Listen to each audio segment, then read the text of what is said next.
Let's stand for the Pledge of Allegiance. I pledge allegiance to the flag of the United States of America and to the republic for which it stands, one nation, under God, indivisible, with liberty and justice for all.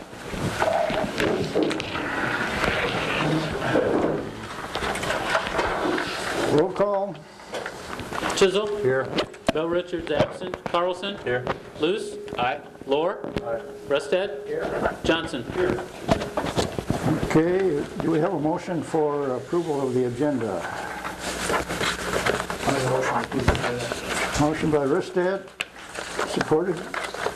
Yes. By Luce. Roll call. Rested. Aye. Luce. Aye. Carlson. Aye. Chisel. Aye. Lohr. Aye. Johnson.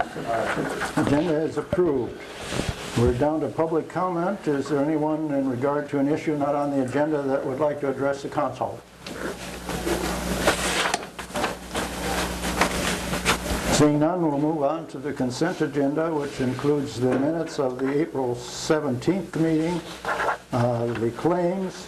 Item C is consider a special event application for the second annual Logan Hope 5K run Saturday, June 17th. Item D is fire department street closing request, Ice Cave Road, Julian, Summer, and Monroe Streets for fundraiser May 6th from 11 to 1.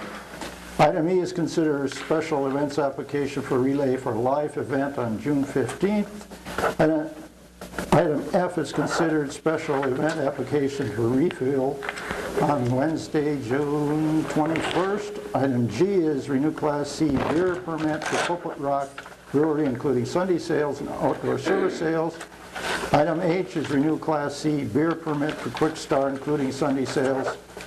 Item I is renew Class C liquor license for Good Times, including outdoor service areas, Sunday sales, and catering. Privileges. Item J is approved settlement with Casey's General Store for first offense of tobacco violation. They settled the violation. Item K is considered 28E Upper Iowa Watershed Management Authority Agreement, and this basically says that drainage districts aren't voting members, and so that's basically the change in that agreement. Item L is consider resolution 2789, a preliminary resolution for the construction of the city of Decorah Street and Decorah, the 207th Street and alley improvement project within the city of Decorah. Now, any questions about the consent agenda? I guess I'll ask one question, and Lindsay, I'll again come back to our conversation we had prior to this regarding that alley that we've been discussing. Will we be able to try to put a timetable on trying to figure that alley out? I think so the list that you have of these 5 locations are those projects that you would assess. So if there will be some other streets, overlays, or those style things that are not assessed, will be a separate issue. So this is 3 alleys and 2 half blocks of street. And if you decide that you'd like to do additional alleys, the easiest process if it was to be done this year would be waivers if we solve the right-of-way issue. And basically what we're struggling with in one alley in the flag is that the alley doesn't sit within the right-of-way the way that we expected. And so we have to figure out how to solve our property issue before we can solve our paving issue. So if we're going to do that, I'd say we start working on that. It would either be something, if it goes smoothly, it could possibly be later this year. If the funds are there, it would be next year's alley project. And Kevin, you know which alley we were talking about, because I've gotten received some calls regarding that alley, regarding the potholes. You know, that of course there's potholes throughout the city, we understand that, but unfortunately this alley now has a totally different light on it because it doesn't fall on city property. It's part of it. So anyway, so thank you. Okay, do we have support for the consent agenda? I'll make a motion to approve the consent agenda. Second. Motion by Ristad, second by Carlson. Roll call. Rested. Aye. Carlson. Aye. Luce. Aye. Johnson. Aye. Lohr. Aye. Chisel. Aye. Okay, consent agenda has been approved. We're ready for conducting a public hearing regarding proposed fiscal 17 budget amendment, and we'll open the public hearing with comments by our city manager on why we're having this public hearing and the amendments. So Iowa Code requires that the city amend the current fiscal year budget on any expenditures that were not budgeted or foreseen when the budget was approved, in some cases 12 to 18 months ahead of when the budget is considered and put together. There are several items that make up this amendment for fiscal 17, including the purchase of a new fire truck at $900,000, the 2016 flood event in August of over $250,000, several miscellaneous engineering, electricity with streetlights, traffic signal repairs, park improvement projects, the Stone Arch Bridge in Dunning Springs at around $100,000. There was a TIF repayment of residual funds in the TIF account back to the county. Those funds would actually be redistributed back to other taxing authorities. It was $115,000. On this building, there was a new roof, an air conditioning unit that was put in that was almost $60,000. Highway 9 water and sewer project had final payments for that project of about $174,000. And then there were some Metronet expenses for the 911 project at about $230,000. So those were all things that were not anticipated back in January of 16 when this budget was put together. But they all have either revenue streams to offset. For example, the flood, most of that money comes back from FEMA. The fire truck, of course, we bonded for that. So almost all of these are either grants, reimbursements, or cash on hand to make up those differences and the reasons for the expenditures. Okay, thanks, Chad. Are there any public comment in regard to our budget amendment? Any public comment? Seeing none, I'll close the public portion of this and ask the council to consider Resolution 2787 approving the fiscal 17 budget amendment. I'll move for approval of Resolution 2787. Okay, motion by Shizzle. Second. And second by Carlson. Any council concerns? Roll call. Chisholm. Aye. Carlson. Aye. Luce. Aye. Johnson. Aye. Rustad. Aye. Lohr. Aye. Okay, that's carried. Then we do have another public hearing, which is a public hearing on the plans, specifications, estimated cost, and consideration of bids for the 2017 Park Street, Short Street Storm Sewer and Street Improvement Project. So, can you elaborate on that, or our city engineer? Who's doing it? City engineer. Go ahead.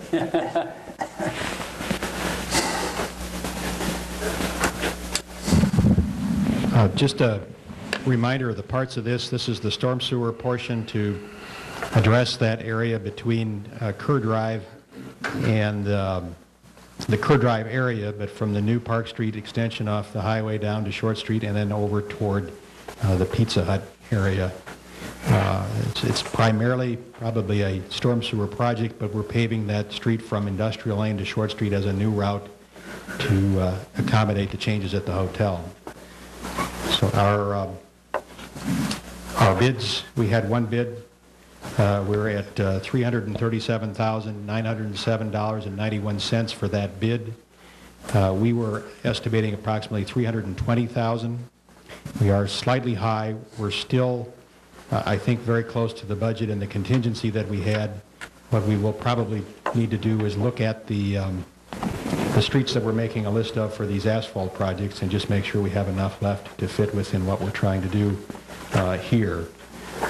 I would say the big difference in the bid looks like the paving issue is there between the width that we're paving in this project is slightly different than the width in the hotel project, because this is the piece that was accommodating bike lanes to get to the bridge and the trail. And that change in paving width means more handwork, more intersection work, and some differences in what we had thought might happen in that area. Otherwise, generally, things look fairly consistent with what we had expected. Okay. Are there any public comment in regard to this estimate and cost, I guess? I'll close that portion of the public hearing and ask the council to consider Resolution 2788 approving the plan specifications of the 27 Park Street, Short Street storm sewer improvement project and accepting the bid that Lindsay mentioned. Lindsay, regarding the bike lanes on that then, all of Short Street will have bike lanes to the access to the bike trail? The second phase of the project, maybe for those that are not aware that there would be next year, that Short Street section would be the same width with the bike lane space in it. We have a little bit of a bottleneck right at Pizza Hut with the old paving, but I think we've worked that out as well as we can without tearing out a lot of street that isn't in bad shape. So this would carry bike lanes down Short Street and then turn on Park Street until you get up to where Industrial Lane then continues back to the old RC10 area. Thank you. We didn't do them on the hotel section because it didn't seem like it was going to be something to get to the highway that was going to be that heavily used. So. Any other council questions? You have support for this? I'd move Resolution 2788. Okay, motion by Luce. Second. Second by Rustad. Any other comments? Roll call. Luce? Aye. Rustad? Aye. Lohr? Aye. Chisel? Aye. Carlson? Aye. Johnson? Okay, that resolution carried. Consider ordinance 1199 authorizing declaration of civil emergencies and orders of mandatory evacuation in the event of the civil emergencies. This is the third and final reading of that ordinance. We've been through it 2 times. I'm not sure there's any questions. I'll make a motion for approval of ordinance 1199. Okay, motion by Carlson. Who seconded? Here, okay, Chisel. Any questions about it? Roll call. Carlson? Aye. Chisel? Aye. Lohr? Aye. Rustad? Aye. Johnson? Aye. Luce? Aye. Okay, motion carried.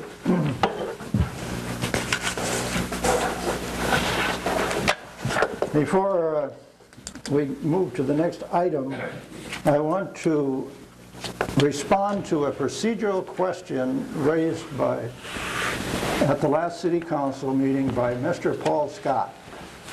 At your attention, okay. At the last City Council, Mr. Scott accused the City Council and City of not following proper procedure. This is my response to his questions. Sometimes I am somewhat confused about who I'm talking to. Is it Mr. Scott, a news blog, or is it Mr. Answer Person? The question about the Personnel Committee. The Personnel Committee is composed of all council members, so it is a moot point to say a Personnel Committee should have been held. At the last meeting, the council had the opportunity to discuss the IT position at a regular meeting. Now, as to the overall question of committee functions, the committees are a council organizational structure made by the mayor. Our standing committees consist of 4 members and are open, posted meetings with documentation because a quorum is present. As a mayor, I could decide to have committees consisting of 3 members and therefore not subject to open meeting law regulations. A committee can refine an issue before it comes to the council. Sometimes this is more efficient. Committee functions were defined when I became mayor 11 years ago. Some cities do not have committees and operate with work sessions. There are no rules on these matters. A number of the personnel issues were discussed at the budget meeting in January, and that functioned as a work session and was properly posted open to the public. In regard to an agenda item, The agenda is formulated on Thursday before the council meetings. It is created with the city clerk, city manager, and mayor. We have hired our administrators to guide and give recommendations to the council. As set out in council procedures, when two council members request an agenda item, it will be added to the agenda regardless of committee discussion. Reference was made by Mr. Scott that recently the City Council operated in violation of the open meeting law in regard to a committee meeting held to discuss changing responsibilities in the fire department.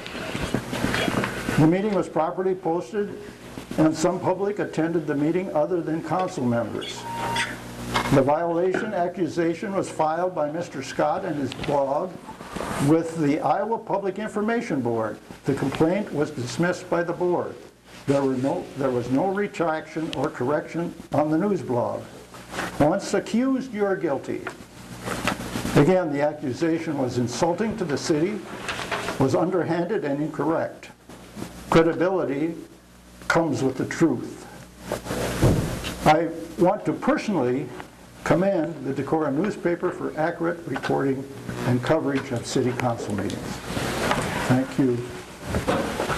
That's my response to Mr. Scott's comments at the last meeting, and we'll move on to the next agenda item,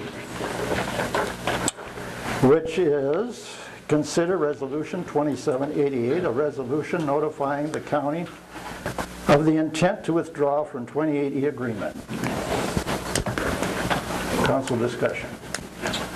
Mr. Mayor, if I may, I wasn't at the last meeting, but can you fill us in on why we are looking at withdrawing from that agreement?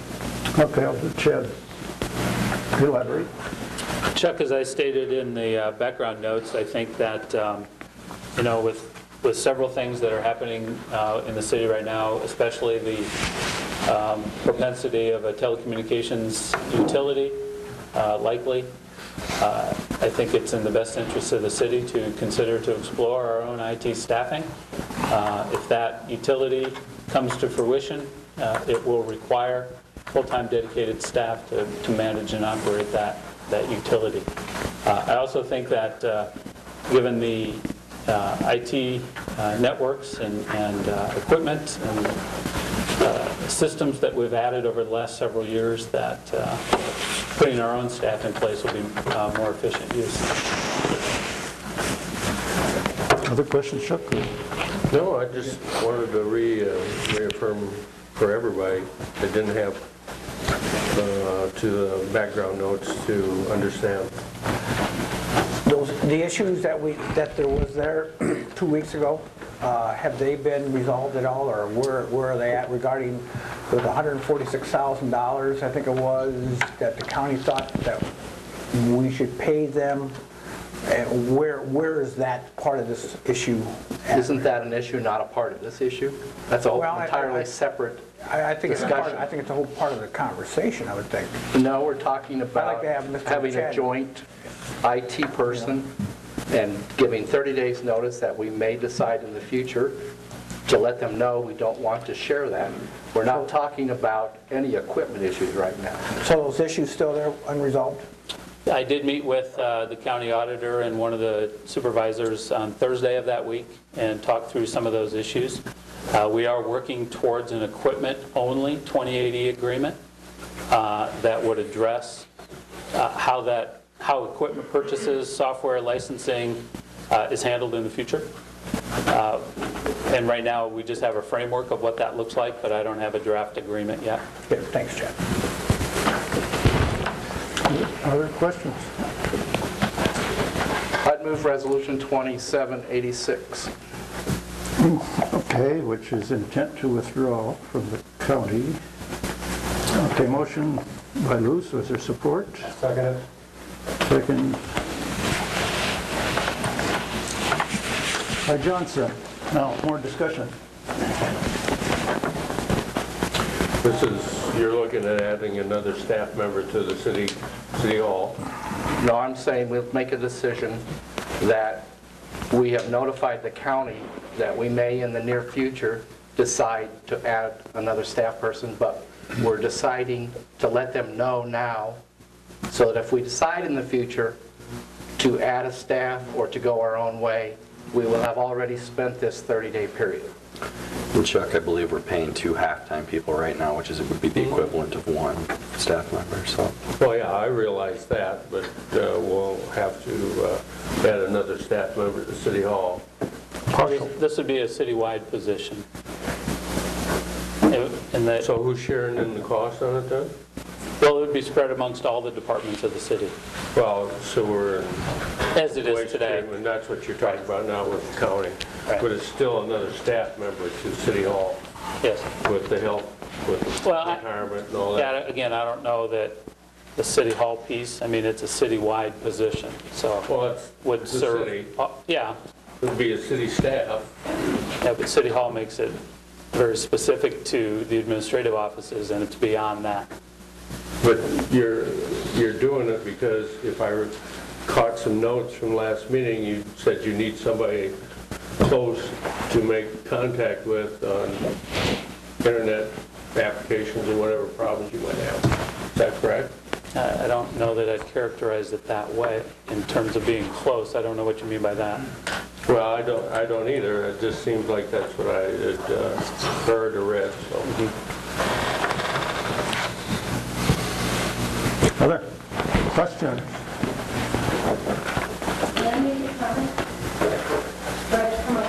Sure, come on up, because you deal with that particular aspect of it. I think everybody knows you that through Lorraine. I do live at 404 Pleasant Hill Drive, so I do live there too. I just want to, and it's similar to the comment that I made at department heads too. And just a very brief background, I think in 2003 and even 18 months before that, a group gathered to be able to come up with what was then called GIS, Local Governmental Fiber Optic Network. And the goals on that were for better communications, to be able to use voicemail, voice over IP, GIS, wireless access point, emergency response security, conference videoing, collaboration, to be able to join forces and be able to buy equipment and to share, to be able to share technology between the two, so that would help. And also for disaster recovery for offsite backup. So if something happens here, we have offsite backup at City Hall.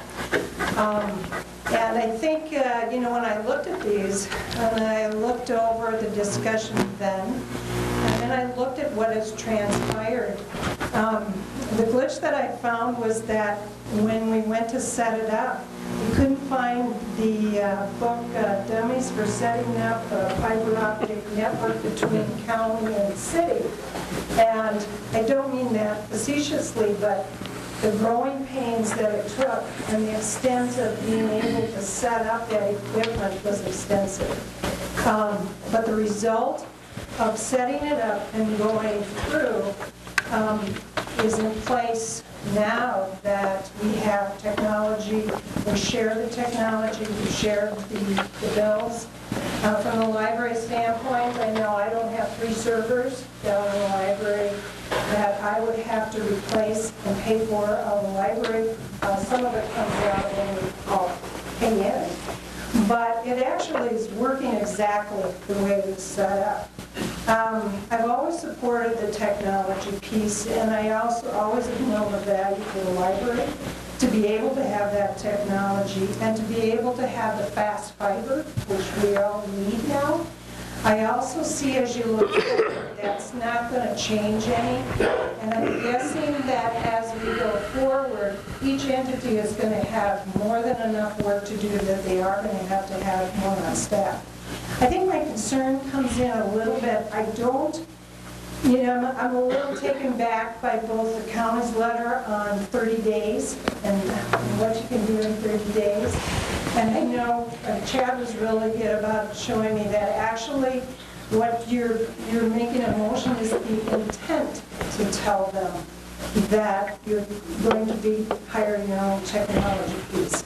I think the big part for me is where that leaves the people that are working on all of those entities. you have a fiber setup, you've got a great connection, great partnership with the city, but there's also a lot of work that needs to be done on those that some of the people in the departments don't have a clue what it is. You know, but there's, you've got three, and John Lukey, Steve Smith, and John Panko, plus anybody else they call it would need to have it. So I think what I'm trying to figure out is the timeline, how that works out to maintain and make sure that that framework that's set up that we're working in, how does that go forth and what to expect, and you know, whether you do it in short-term goals or long-term goals, or you know, we're looking into it. But to me, it leaves a little bit that on either side you're able to say after 30 days, that's it. Which it's a little hard for what I see as the technology people that say, the county would say something like, okay, after 30 days you're not going to have Steve's bill. You know, how does that work out? And I guess it's always been, this project always has been extremely important to the library and to myself, and I believed in the city. I think the other thing too is that going forward, when you look at the decrease in commercial property tax, the loss of pennies, the economy, that you're going to be looking at reduced revenue coming in that you're going to save. And I think that's when partnerships in various ways come about. So I wanted to express my feelings on it and know just the sensitivity of moving on that timeline from going from one spot to another. I'd be more than happy to answer any questions, but I at least wanted to be able to express my feelings. Lori, Yeah. currently John's your IT person, right? Actually, he also works, it's like part of it's for the library and part of it's for the city. So when there's things that come up from the department head, different departments, he has the expertise to be able to do it. And most of that stuff is not as technologically complex than working with fiber or something. And what we've done, when he first started, we set up a database, like an Excel sheet, and on there he puts time in, time out, he knows what department he went to, and then how long it was, and then every month he gives me a report on how much time he's spent. I'm guessing maybe a little less than a third of the time. He has been in other departments, but I know, and I think any of the department heads would attest to the value of having that partnership. On the same token, you know, he's very valuable at the library, as we have about 50 computers there that we're looking to. So that could be expanded into a more of a citywide IT person position. I think it could, but if I'm looking at it, you may be looking at what would be the requirements for I would call qualifications for the type of IT person that you're describing, but because I think that is what I would call a higher level technology person. And that's no disrespect to John. Because John's, you kind of have, when you're looking at technology, you have to have a wide variety of expertise. And if you don't know the answers, then you get together and you figure it out. And I know a case in point was, I don't know when it was, when our telephone system went down, and I think John and Steve were in Des Moines, John Panko was here, but because they all kind of know what they're doing, and John Panko could easily get a hold of the people or somebody else who called them, and they were able to work with the issue even though they weren't on site, because they worked really well as a group. And that base is important to respect and maintain. And I do feel, as the city goes forward, we are going to need more technology people. It's just a given.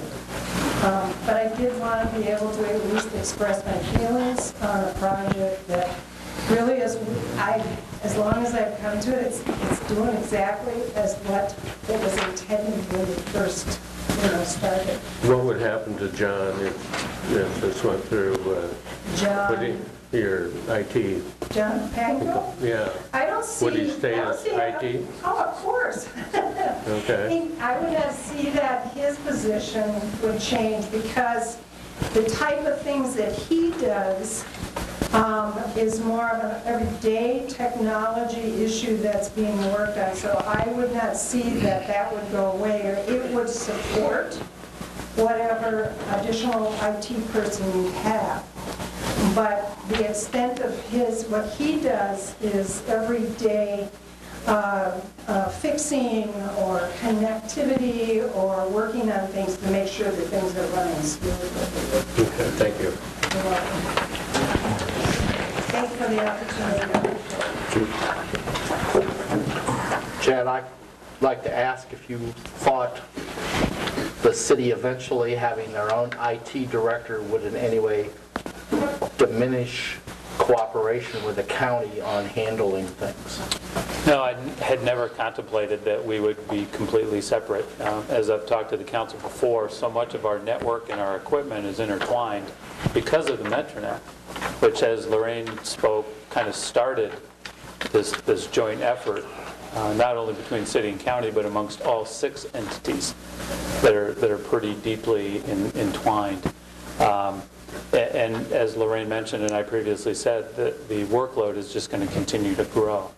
So having an additional staff person, and again with the city looking at a telecommunications utility, potentially an electric utility, somebody to manage those projects even moving forward is important. And under the current 2080 agreement for the IT shared position, we are not on record as the hiree. No, the county is under the county is the, yeah. Right. Thank you. Hiree.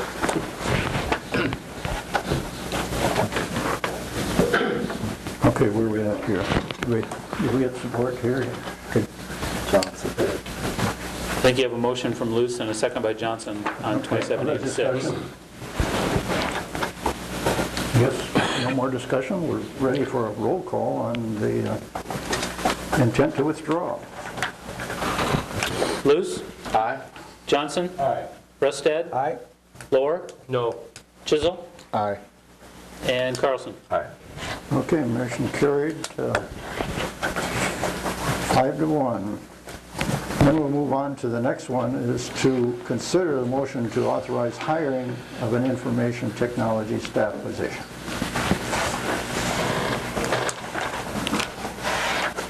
And that would be after we make a certain arrangement on the 2080 on how the transition Right. and break would occur. Right. And I would anticipate that we need to get this equipment 2080 figured out and get that in front of both the Board of Supervisors and the City Council for approval. And then I think that would help us chart our course from there.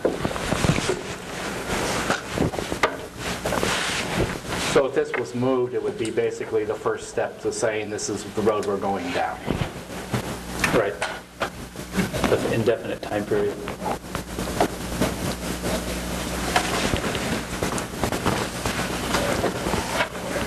I would make a motion to authorize the hiring of an informational technology staff person. Okay, motion by Lewis for support. I'll second it. Second by Rustad. Any more discussion from the council? Does this just say we just passed, give 30 days notice? Does this give us the go-ahead to start hiring, and basically it's 30 days now if we get it hired? Oh, I can't anticipate we would be ready in 30 days to hire someone. So why do we have to have a motion to go ahead and start hiring an IT person? It's a method of taking action. You need to make a decision to do something in order to go do it. Would be my answer. This says we're going down that road, and we've decided as a council to make those steps to make it happen. Part of negotiating the 2080s with the county will be determining that exit strategy if that's where we get. so that both sides have an understanding of when things are going to happen. Issuing a letter of intent for 30 days doesn't mean in 30 days you draw the line in the sand. It might be that it's July 1, it might be that it's August 1. There'll be variables there depending on our negotiation of those, of the equipment 2080 and the exit on the current 2080. Do you have any idea what that timeline might be, just for a little clarification? It takes a while to get job announcements out there and get applications back in and go through the hiring process. 60 to 90 days, if I had to guess. Other questions? Roll call. Motion by Luce, second by Rustad. Luce. Aye. Rustad. Aye. Johnson. Aye. Carlson. Aye. Chisel. Aye. Lohr. No. Okay, 5-1, motion carried. We're down to item 13, is consider staffing of the fire department, and I think there's been quite a bit of discussion on this already. I will ask Mr. Johnson, who in the past has chaired the Personnel Committee, to proceed with the discussion or motions or whatever route you want to go here. Mayor and Council, you're well aware that we have an upcoming retirement of a longtime staff member, Bill Hardy, coming up this summer. And there have been a number of ideas talked about as to how to proceed after that retirement. One of the ideas is to not pursue hiring another person, and through attrition, shrink the department of 3 fire drivers and down to 2, and perhaps in the future get down to 1, or go to a completely volunteer department. Another option that was proposed by the fire department is to hire a new person and give that person the title of Decorah Fire Department Superintendent, essentially adding to the administrative end of things. And then there's also I guess a city motion that I'm going to make. It's somewhere in between. And I'm going to make that motion, and we'll discuss it and hopefully come to some conclusion tonight before 10 p.m. I move that the council authorize the hiring of a 3rd fire engineer, and that the city code be amended to reorganize the 3 engineers so the positions report to the city manager's office. Okay, Mr. Johnson made a motion. Was there support for that motion?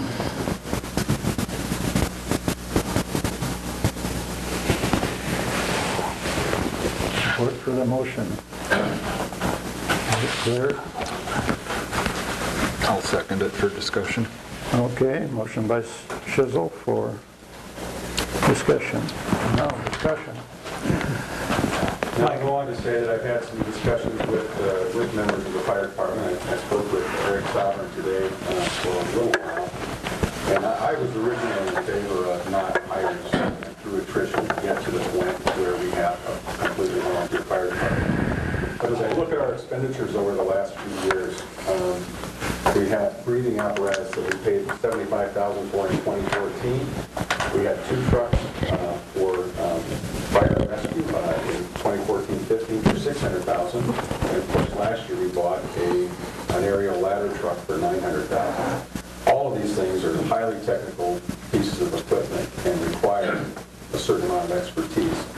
And I guess, as a citizen and as a council person, I feel better about having at least one person that is on staff here 24/7. The response time is one issue, but I think it's also very nice to have one person who knows how to operate all this equipment and troubleshoot, particularly on a cold winter night or when things aren't working properly.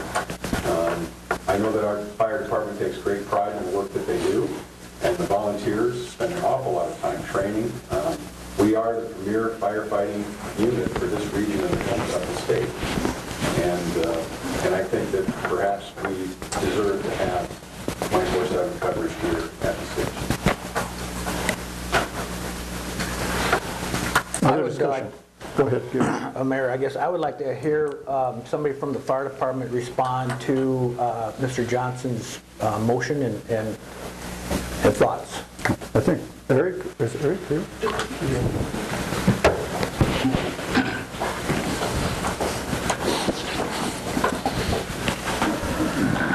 I'm Eric Sauron, 205 Hollahan Street. I'm pleased to hear a motion that says we ought to keep 24/7 coverage at the fire station. I think there's a hope in government and in a lot of different places to find as many efficiencies as we can find. Obviously, we all want to get the best deal. And government is a hard place to do that because you have to look at a lot of different ways of doing that. Unfortunately, public safety is not one of those things that brings money back. It's not an investment that somehow you're going to get some return on. It's safety. It's having enough police officers to take care of what might happen. It's having a fire department that's spending, as we just heard from Kurt Johnson, a lot of money on fire equipment that we hope we never need, except that we do. And we do use it, and we do use it a lot. So it's essentially the police, the fire department, the ambulance, everything that ends up in public safety is an insurance policy. It's an insurance policy that's very real and something that happens all the time that we use and we need. Having 3 engineers working for our department, having somebody here all the time, is an extension of that insurance policy. If you have fewer people, your insurance, your coverage goes down. You are not as prepared to deal with what happens. One of the things that Kurt and I talked about today when we were talking about this is just one of the unfortunate parts is that it's easy to walk into the fire station in the middle of the day and see, the engineer sitting behind the desk working on something or chatting with somebody or, the kinds of things that you see when you walk over there. And you can think to yourself, man, we're paying money to have somebody just be here. It doesn't look great, they're just here. What you don't see is 3 o'clock in the morning when we come down here and the pager is going off and we've gotten out of bed and there's a truck running and the doors are open and we know where we're going and we know what trucks we're taking and we have to step up. And we've talked about this before. I think it's one of the things that as a city we can be proud of because we have better service. We have better fire service than other people. We help, as Kurt said, again, regionally speaking, to find another area ladder truck, you have to go to Cresco or Order Prairie or places like that. So it's a lot of, we help other people out as well. So I appreciate the support of that, and I think that's the way to go. I find issue with having the engineers report up to the city manager. Just as a department, I think it doesn't have the clarity of the option that we proposed, which makes one of the engineers a lead engineer, whether you call it a deputy chief, whatever. We made a pretty clear proposal of taking some of the current duties of our chief, the volunteer position, and one of the reasons why this gets kind of confusing and why some of our communication can be hard. Our chief has a full-time job, and it's not the chief of the fire department that's doing the full-time job that he does. And then all the other things that are increasingly a large amount of responsibilities, which ultimately ends up being overseeing employees, which is when we get into that weird situation of a volunteer overseeing city employees. And I think we all agree that that is awkward and weird and not a great way to do it. So what we proposed is to hire that 3rd engineer, make one of the engineers the supervisor of the other 2, and now we have, and we give some of the administrative duties of our current chief, budgeting, scheduling, evaluations, that sort of thing, to that person. So now we have a fireground chief that the volunteers elect because that person has earned the right to wear the white helmet and tell us where we're going when there's a fire. And that's something that we deem as sacred. The person who wears that helmet earns that. In our proposal to have a lead engineer, what that does is allows for clarity, who's in charge? Who do I see about a question? The city council has a question, about scheduling. There's a question about budgeting. There's a person who's in charge of that, and they're in charge of taking care of all the things that happen in that regard. One of the things that we've been missing and that we fully understand is that piece of having city employees and getting those people evaluated on a yearly basis or whatever basis it is that the city deems necessary. We agree with that. I think this allows for that sort of thing. The issue that we get into with 3 people reporting to the city manager, number one, there's not a precedent for that.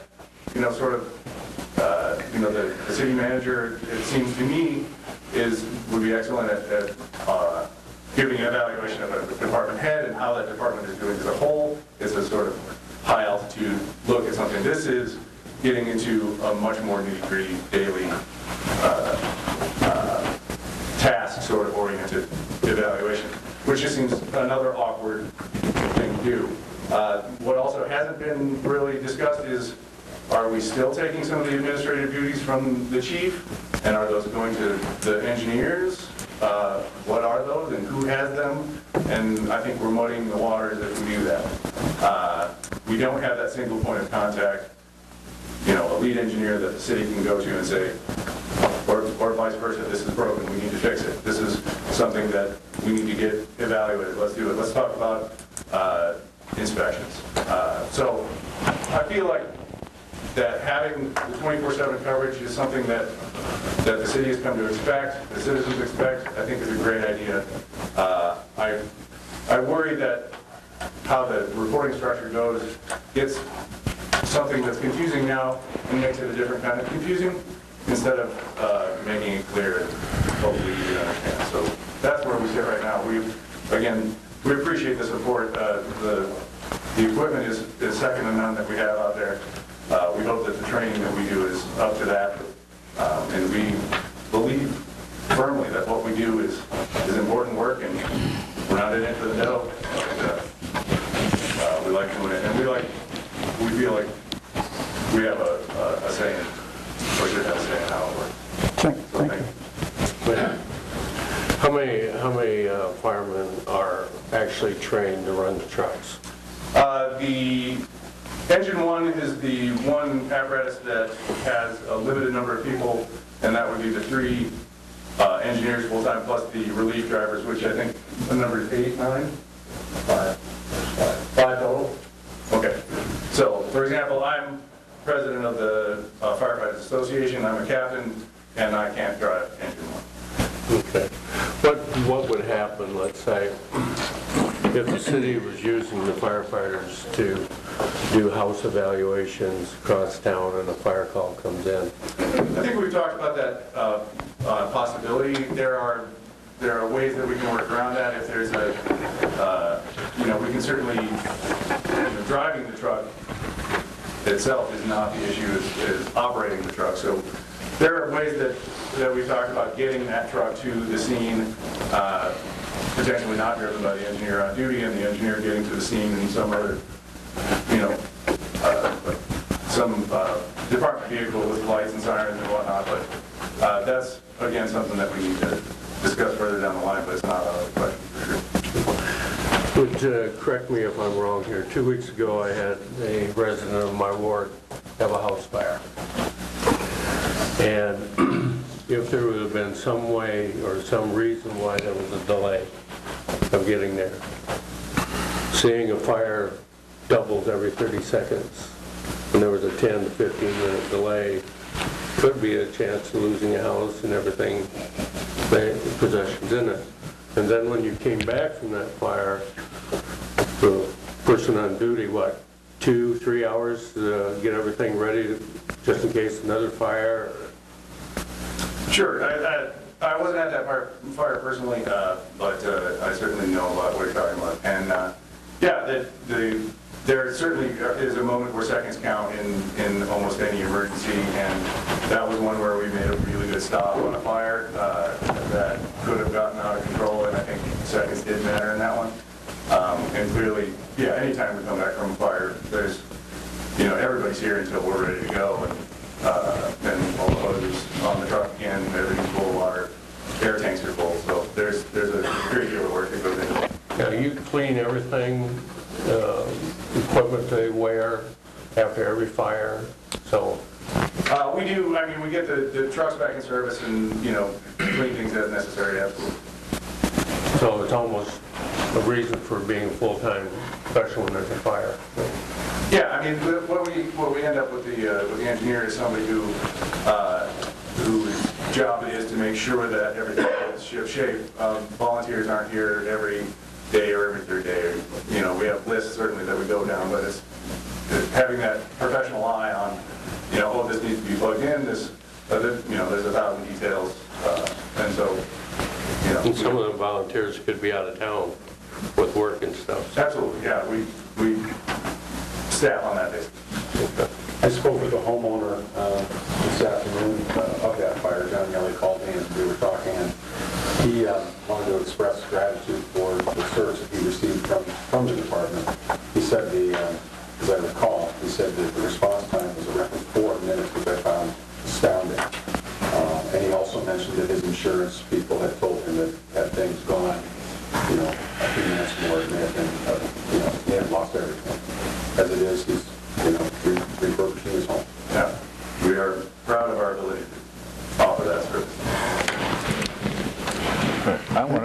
I just want to go back to the hiring of this position, be it a superintendent spot. Okay. That person would be in charge of doing evaluations of the other two, not the city manager. That would be part of the superintendent's evaluation. By setting up this hierarchy, when that person is off duty, which is 48 hours, if an issue comes up, that gives the direction as to where to go if there is an issue outside of the normal realm of the job. It wouldn't be any different than if one of our department heads is on vacation and the next in charge is at a training meeting and something comes up, they come down to City Hall and take care of it. So it wouldn't be any different that way. The evaluations would still be done internally. And then, like you said, some of the administrative things would be taken off Mike's plate, or the chief's plate, because Mike won't be here forever. No, I think actually. But he will be. Install some bionic units on it. Okay.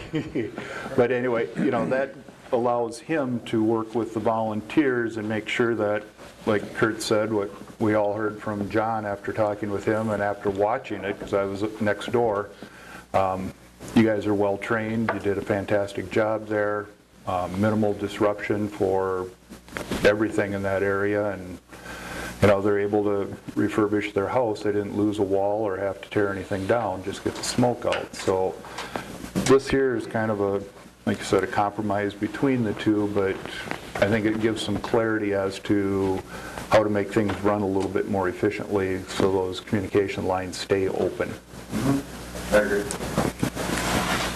And the motion is that our city administrator would be responsible for evaluating and supervising, or evaluating and have some administrative responsibilities, because that's basically what we hire him for, and he evaluates the other department heads. And so I think the proposal that's on the table at this point makes the most sense. And in previous, well, at least since I've been here, for some reason, it seems like the fire department is over there and all the rest of the departments are someplace else. To me, we need this cohesive unit, and you guys do terrific work. And I don't understand why there's a possibility of being afraid of being evaluated by the city Everybody's manager. afraid of being evaluated. I think there's a certain, I think there's possibly a distrust of a firefighter evaluating another firefighter. That's a guess of mine. There's, you know, it's just a situation where, like any other department in the city, there is a head of that department, and that department head evaluates their department, and that department head is evaluated by the city government, the city system, the city manager. I think taking it outside of that, again, it makes it less clear, and you have less of an opportunity to say that this person is in charge of this. Now you have 3 people, and each has various duties, and which one do I see? Is this the one in charge of scheduling? Are they around?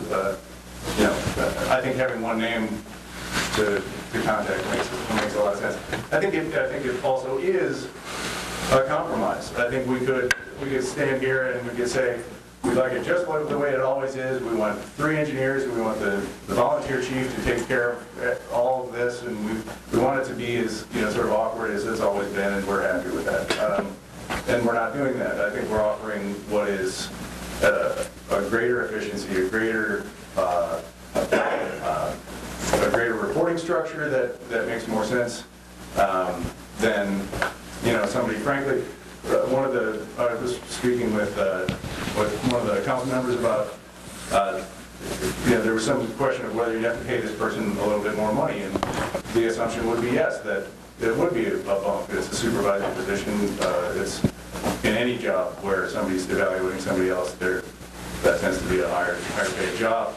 And there was some reticence to, well, we really don't, you know, paying somebody a little bit more money, it's outside the budget, we'd like to keep it budget neutral. I think that's a great idea. I think it's awesome. I think what's not being factored in is the cost of our city manager doing it, who is, just because he still does evaluations of other people, and it's all within his salary to do so. You're adding 3 people. Anytime anybody does something who is on staff, it costs money. It costs money to lick a stamp and put it on an envelope. So you sort of have to factor that in as well. Okay. I find my motion to be a very good compromise too, and I think, I hope that I can get the other votes to support it. I would like to ask, all they're asking to me is the same thing as Bill Nixon sitting over there. He's evaluated by Chad, but he... And me. And you. And we don't evaluate all the salaried employees in the police department. And I think what the fire department is realistic in what they are. And I was very pleased with what I read. And I'd like to clean up the motion a little bit and get this 3rd person hired, replacement, because it takes, the last time it was 6 months to get a person replaced, and I definitely don't want them to work take that long to do that. But Eric is a good spokesman. You've been in front of the council 2 or 3 times. I really appreciate your level-headedness and reasoning to try to make things work out. Eric, I appreciate that. Student loan, if you wanted something. I like making... We received a letter, I'm sorry. Go ahead. No, go ahead. I'm sorry, Steve. We all received a copy of the letter that that the city received from Lori Woostis, and I won't necessarily read the whole thing, but in her letter from a citizen of Decorah, that she also, I believe that it is time to create the position of superintendent of the Decorah Fire Department. This position would not become a political pawn of the electoral process. It is very difficult to operate a fantastic fire department depending on who wins the mayor or city council position. And this is the current fire department, and this is what the current fire department is doing now. I wholeheartedly support establishing the position of superintendent of the Decorah Fire Department. So that was from Lori. You all should have received that in your email. I didn't read the whole thing, but Other discussion, there's a motion on the floor. I like making decisions based on fact and information, and I have no doubt that safety is primary, but I have not heard any response times from Iowa cities that have entirely volunteer departments that they are appreciably greater than having 3 paid staff. And so before I make a decision to hire a replacement, I would like to actually know the scenarios of how do things play out in Pella, where they have a full volunteer department, in terms of, are their response times significantly greater? Are they comparable? Just to have information and facts to be able to discuss making a $60,000 expenditure for a 3rd staff person. So I would vote against. I want to correct Steve on one thing. It's not a $60,000 expenditure, it's more like an $80,000 expenditure. The salary as listed, at least in the budget last year, was $42,800. Medicare expenses $621. Municipal fire and police $11,000. Dental insurance $300. Health insurance $14,650. Life insurance $87. Workman's comp $10,689. Clothing budget of $100, for a total of $80,301. What's the salary convert out to hours per hour? Wage? Is that About $13, $14 an hour, I believe. Something like that. Yep. If we look at that, then we should also say, police department, are we overstaffed on the police department?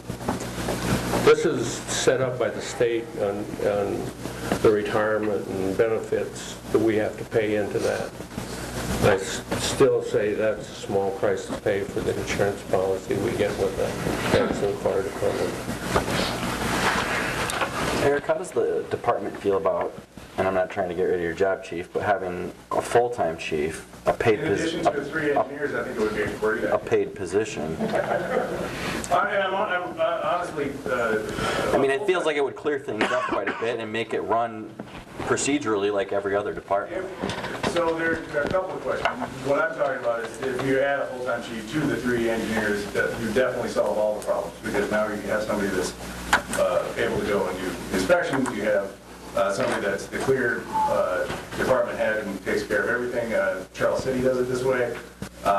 It's, you know, you can find models for almost anything around. I think that would be great. As there was some discussion on making the 3rd position a chief position, so hire a full-time chief. That gets quite a bit murkier, because now you advertise in the newspaper and all the places that you do that for a fire chief, except what you're really hiring is a fire engineer that has extra duties. And when people look for a fire chief job, that's not what you're looking for generally. You want to run a department, and you're possibly running a department, but if you're the person on duty that day and you're the chief and a call comes in, now you're an engineer and you're not the chief, because now you're operating the truck, because that's your job as the engineer. You're on engine 1 and you're not necessarily running the fire ground. So it's not maybe the worst thing in the world, but it doesn't do much to clarify the situation. I think hiring a 4th person is an excellent idea. We should go down that road. Other questions, concerns? Let's say otherwise we'll proceed with this motion. Well, I will ask the question, if this should be voted down, let's just put this out on the table. If this should be voted down, where will we be at regarding the 3rd person? We won't hire a 3rd person at all?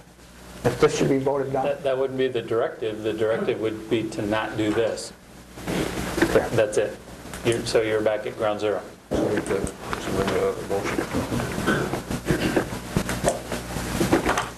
Other questions, and I'll have Kurt clarify the motion. The motion is, I move the council authorize the hiring of the 3rd fire engineer, and that the city code be amended to reorganize the 3 engineers so the positions report through the city manager's office. I think that's It's currently set up to go through the mayor's office, correct? Just for clarification to the general public. Well, it goes through the fire chief, who's elected by the membership and appointed by the council. So it flows that way.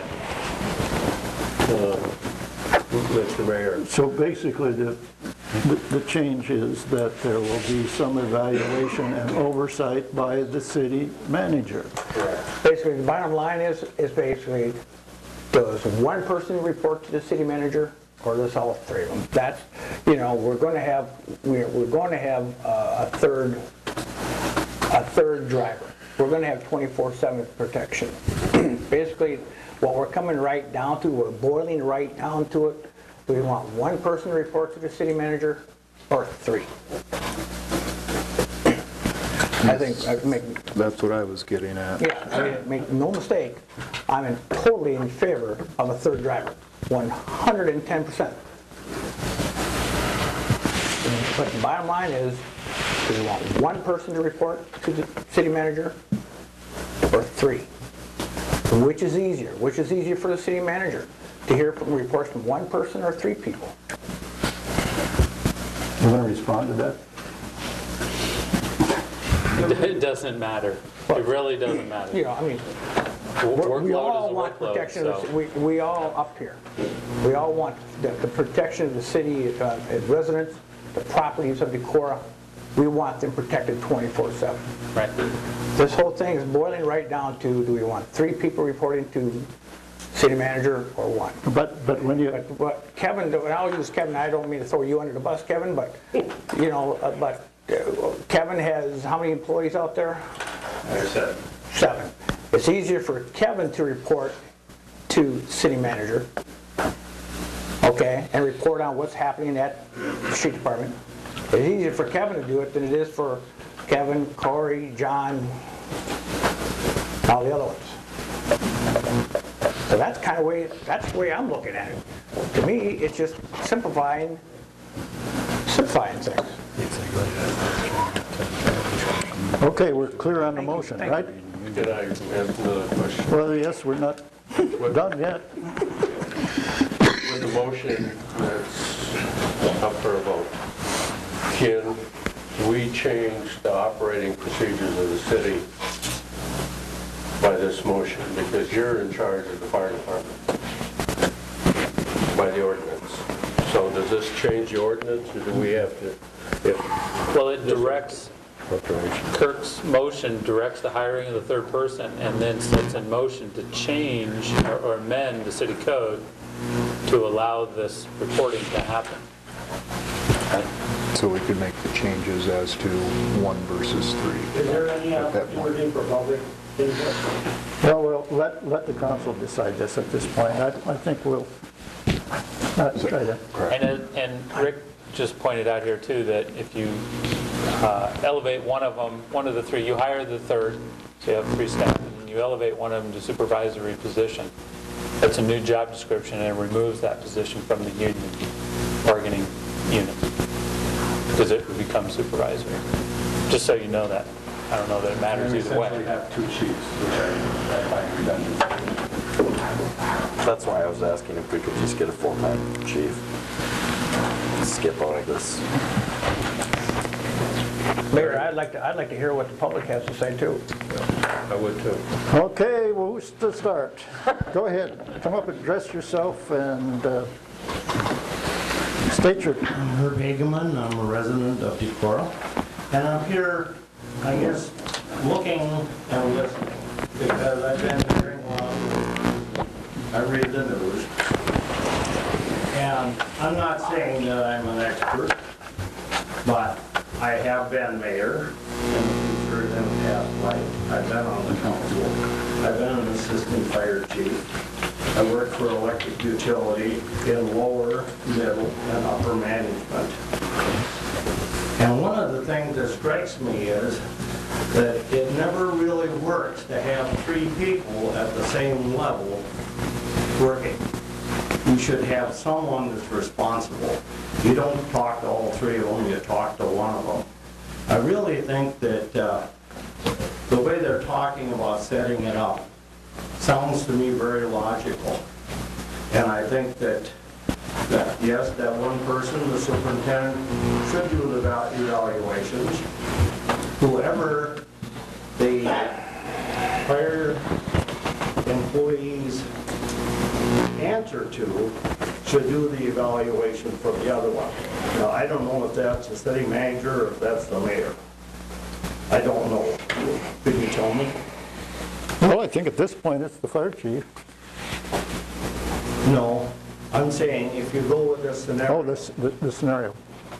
Who does the fire chief report to now? He's a volunteer. Undetermined.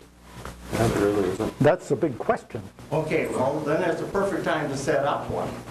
Right, You know? right. That's what we're working on. We're working on that at this point. It's really a perfect time to set that up. Yes. And I would just put my voice in favor of a superintendent, and it wouldn't necessarily be the new hire. It would have to be posted and done appropriately. But the other thing is, I just want to say how much I appreciate what the firemen do for us. Not only their personal commitment, but their employer's commitment as well. Sometimes we just don't think about that. A lot of them are employed. Their employers donate a fair amount of time and effort also. But I would be in support of that. And then that superintendent reporting to whoever it is that they should report to, just like other department heads. That's what I'm hoping comes out of this, that we got clarity on. But it needs to be clarified whether it's the mayor or the city manager. Where the oversight lies. That's what we need to clarify in this situation. And Thank actually, it's being clarified what Kurt says, but otherwise we need to go someplace else. Thank you. Okay, I guess if you wanted some public comment, are you asking for some more, Gary, or do you want more? Well, I mean, I saw him sitting there, and he was twitching over there like he really wanted to get up and talk, and so I thought it was very important to allow somebody from the public to talk. Okay, let's move on here. Any other comment on the council? So passing this authorizes the advertising for the position, and then after that, we get back in to work on an ordinance change. Is that Or concurrently, whatever, yes. like that'll But take? yes. Is that a friendly amendment, Randy? No, that's the motion. It's part of it. No, I'm just trying to follow the procedure here, so Clarity. we can get this hire out on the table and get it taken care of, and then we sit down and figure, like Mr. Hageman just said, the superintendent reports to the city manager, if that's what we decide, and the other two full-time engineers are evaluated by him or her by that position. I don't think that's the motion. The motion does not the not, motion. no. No, but that could be part of the ordinance work that we would be doing. Whereas the ordinance, You Now- have now what we to got come here. back and create that Changing my position. motion. No, we have to complete this one. And I won't go that far. I will stick with what I've made my motion, and that's what I'll vote for. I'll rescind my second then.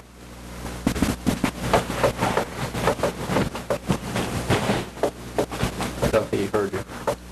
Yeah, he did. He said he rescinded his second. Okay, so we're back to I'll square. second it. Okay, it's now seconded by Mr. Luce, so it is back on the table. And I don't know if you want any more discussion, but I think we better go for a vote at this point.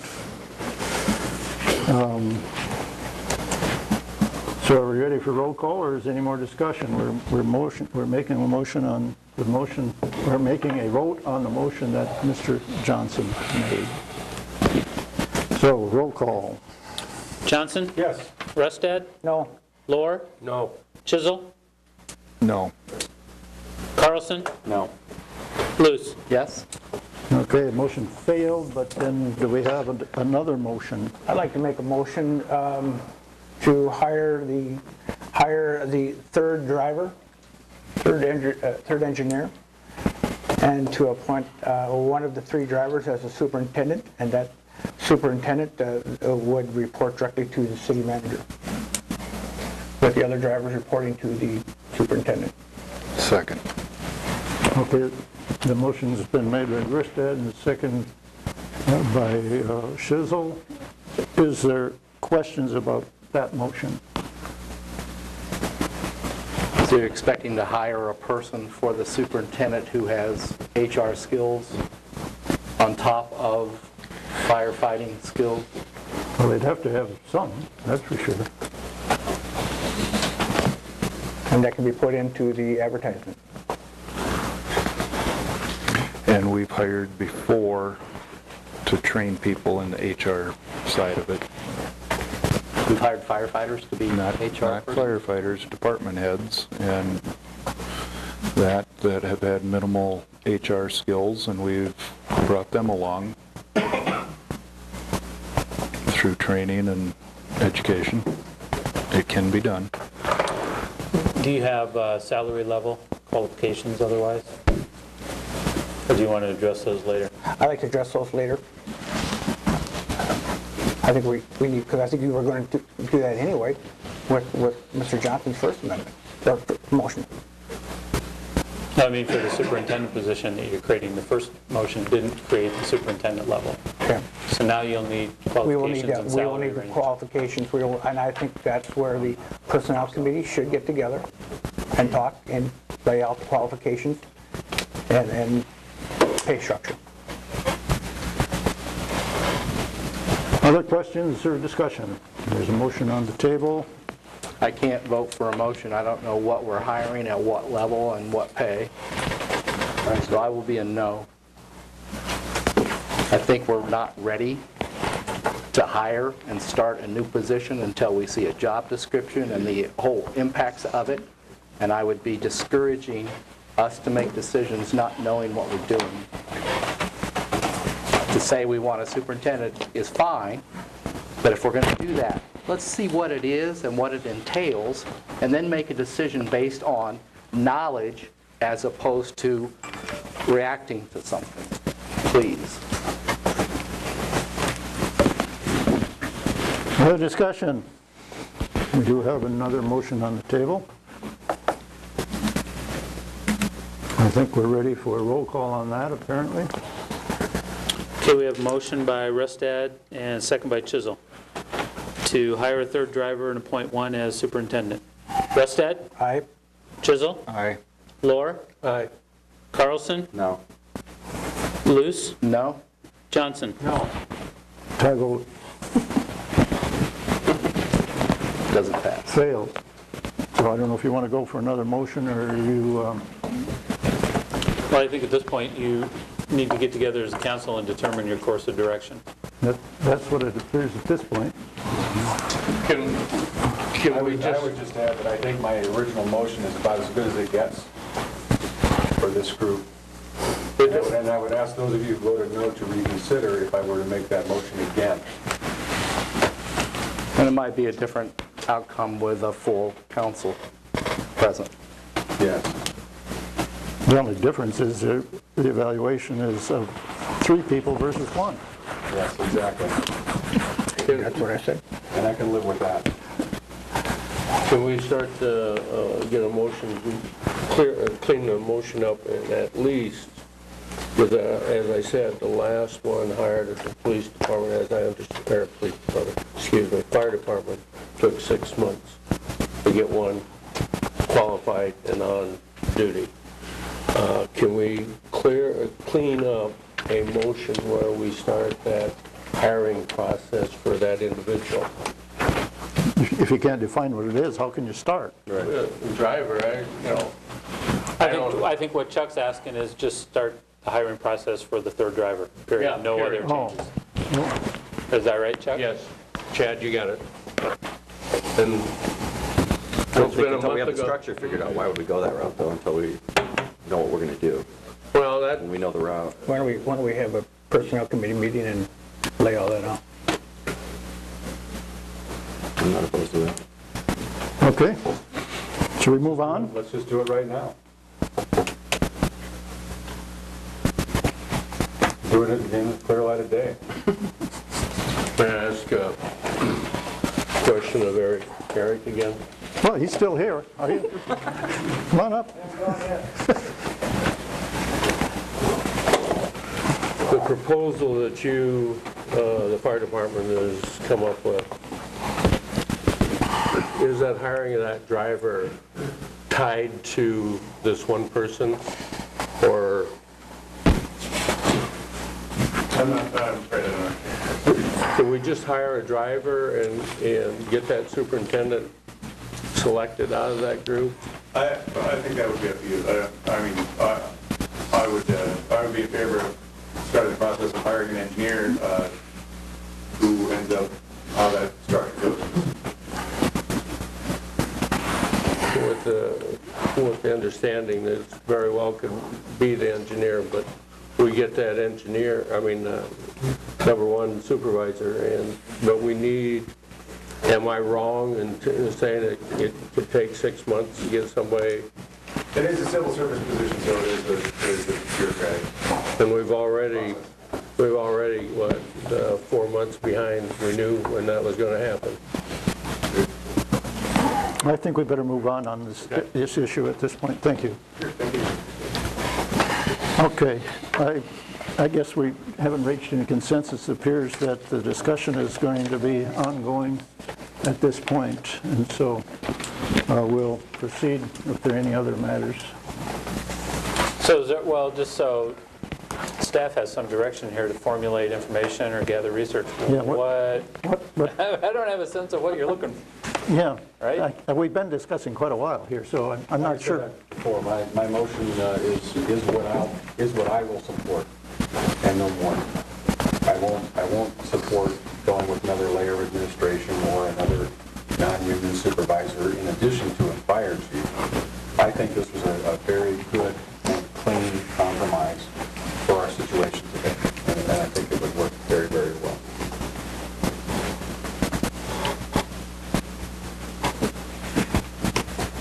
Anything else here before we, you aren't really giving Chad any direction. I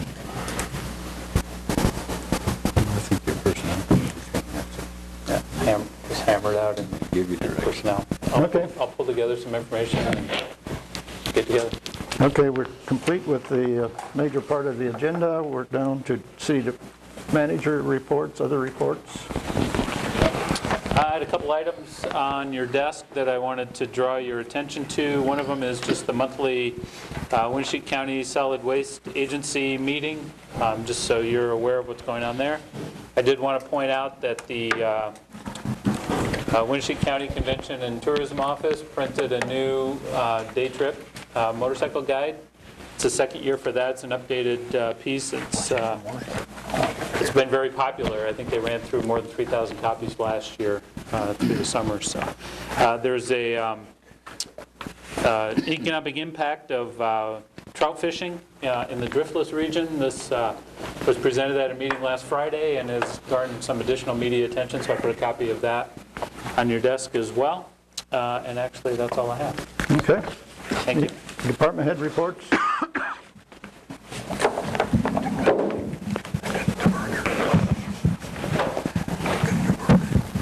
The only thing I got is we took our yearly toxicity tests about a week and a half ago, and we passed without any issues. So.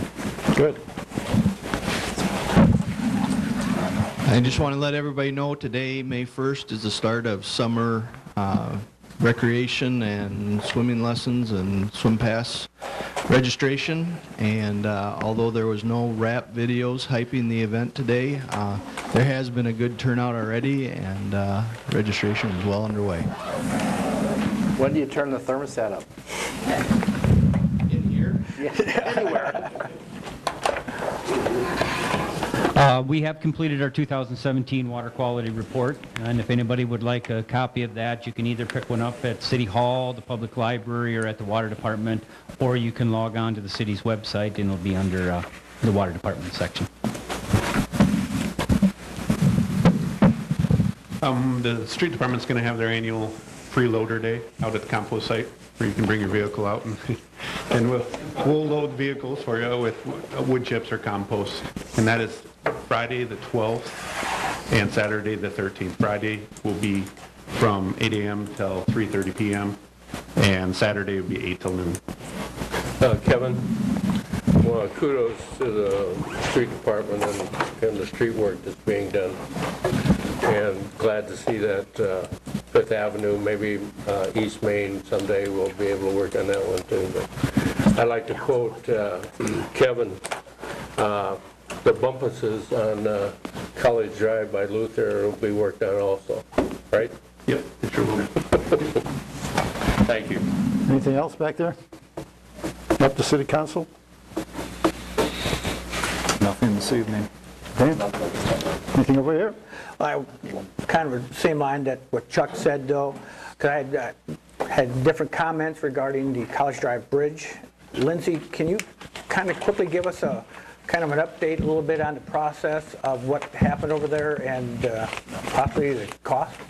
Sure. I have to admit I was cheating and kind of hoping for next meeting because I haven't had a chance to drive what they did today. But they were successful in raising the west side. It took quite a bit to do that. Part of that is because there has been historically a void underneath that abutment. We have had trouble with it before. In this case, we made the choice, once he had kind of narrowed by his sample drilling where the void was and the size of it, we made the decision to continue to fill to try to get rid of the void. We don't know exactly why it's happening. I mean, we have a couple ideas, but we haven't seen material coming out from the bottom of the bridge or something like that. Anyway, I think it was good news that it did raise the entire panel up. It's a much more difficult fix to take it apart. So it's the thing that we did make the decision to do was to go to the east side, which did not have as much of a drop, the Hively Street corner, but we also wanted to know that that void was filled on that side as well. So we have put, I would call it a combination of a plug and a cap on whatever we were losing for soils, and now hoping that that will also be the solution to the bridge and the bump. You may see them around town in a couple of other locations because we're trying to try this process in several different applications to determine how much of this will do going forward. So they were able to do some intake work over on Fifth Avenue today on the west end, and they will be in the Ridge Road area on a couple of patches upcoming, and we're just simply trying a couple different styles of settled concrete panels to see if this is the solution for that. Not all of them will be obviously as complicated as the bridge, but we're hoping for similar success. Thank you. Cost-wise, I should mention, it was a little more than we had started out thinking, but versus the cost of taking the whole approach out and then still having to figure out how to fill the hole, I think at this point, including Fifth Avenue, we've spent somewhere in the neighborhood of $6,000. Okay. Thank you.